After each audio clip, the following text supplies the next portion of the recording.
founding member of Diversity Project, and so can you tell us about what that is and what was that one uncomfortable truth or stat you learned, which is so overwhelming while you were discovering the Diversity Project? Yeah, sure. So I was one of the founding members, as you say, of the Diversity Project. And it was after I was actually in between Stanford Associates and BlackRock at the time. And through being the CEO of Stanford, I'd met a number of investment industry leaders, including Dame Helena Morrissey.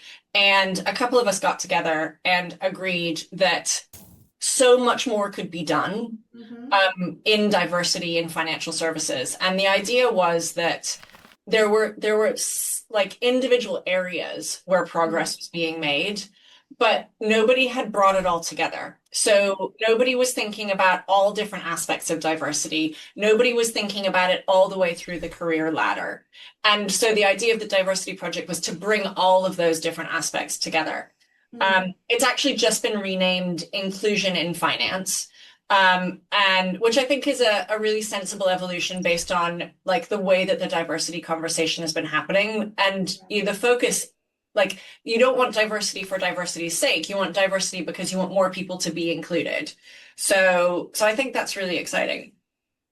The uncomfortable truth that hit me while I was involved with the Diversity Project, as it was then called, was the stigma that's attached to disability. And I realized as we were interviewing trustees for the Diversity Project charity that I qualify as having a disability, according to the UK Disability Act of 2005. And the definition is basically that if you have a medical condition that requires medication that you've had for 2 years and where like you're not functional without the medication, then you fall under this disability definition. And what I discovered was how terrifying having that definition apply to me was.